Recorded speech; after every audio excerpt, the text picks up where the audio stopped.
ગોપાલભાઈ ઇટાલિયાએ ડેડિયાપાડામાં જે ભાષણ કર્યું તે સાંભળી લો કે ભાજપની સરકાર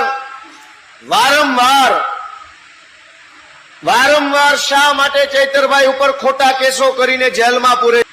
ડેડિયાપાડાના ધારાસભ્ય ચૈતરભાઈ વસાવા જ્યારે જેલમાં ગયા છે ત્યારે તેના સમર્થન માટે હાલ ડેડિયાપાડામાં મોટા પાયે સમર્થન માટે મિટિંગો રાખેલ છે, સભા કરેલ છે. ત્યારે હાલ કેજરીવાલ આજ પધારેલ છે અને સાથે પંજાબના સીએમ એટલે કે ભગવંત માન પણ પધાર્યા છે અને સાથે ગોપાલ ઇટાલિયા, ઈશુદાન ગઢવી વગેરે આપના મોટા નેતા પધારેલ છે અને સમર્થન માટે લોકો ભાષણ કરી રહ્યા છે. મિત્રો, ગોપાલ ઇટાલિયાએ જે ભાષણ કર્યું તે હાલ લાઈવ તમે સાઈડમાં જોઈ શકો છો અને તેને કહ્યું કે ભાજપમાં લોકો 8 પાસ પણ કરી અને ધારાસભ્ય બની જતા હોય છે. કેવા ધારાસભ્ય અત્યાર સુધી ભાજપમાં હતા, કેમ કે ગમે તેવો ધારાસભ્ય આવી જતો હોય છે, અભણ, ભણેલો, નાનો મોટો, ગુંડો ગમે તે આવી જતો હોય છે. પરંતુ અત્યારે તો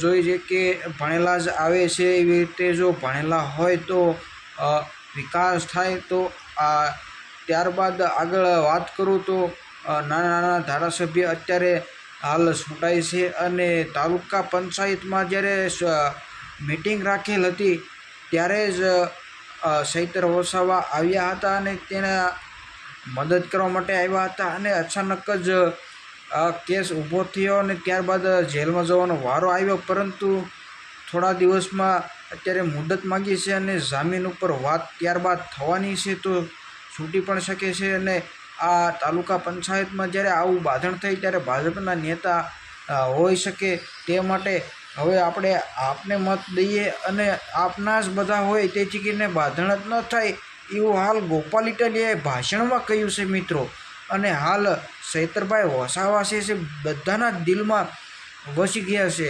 ભલે તે અત્યારે જેલવાસ ભોગવી રહ્યા હોય, પરંતુ ચૈતરભાઈ વસાવા જે છે તે પહેલાં એવા આદિવાસી ધારાસભ્ય છે કે તેમને બધાના દિલમાં રાજ કર્યું હોય. અને જ્યારે વિસાવદરની ચૂંટણી ગોપાલભાઈ લડી રહ્યા હતા ત્યારે તેમના બધાના કોલ આવતા હતા કે ચૈતરભાઈ વસાવા વિસાવદરમાં ક્યારે મિટિંગ કરવા આવવાના છે, તો અમે પણ હાજર રહીએ. મિત્રો, એટલો બધો ક્રેઝ હતો ચૈતરભાઈ વસાવાનો, પરંતુ તે ક્રેઝ હજી આવશે અને ઘણું બધું થવાનું છે. વાત કરીએ તો અત્યારે જે હાલ મિટિંગ ચાલી રહી છે ડેડિયાપાડામાં, અરવિંદ કેજરીવાલ પણ આવી ગયેલા છે. મિત્રો, તેનું પણ હું તમને ભાષણ સંભળાવવાનો છું.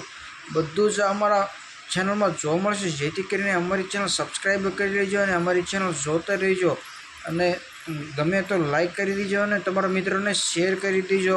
આ તો બસ આ વિડીયોમાં આટલું જ. તે મળશું બીજા વિડીયોમાં. ત્યાં સુધી બાય બાય.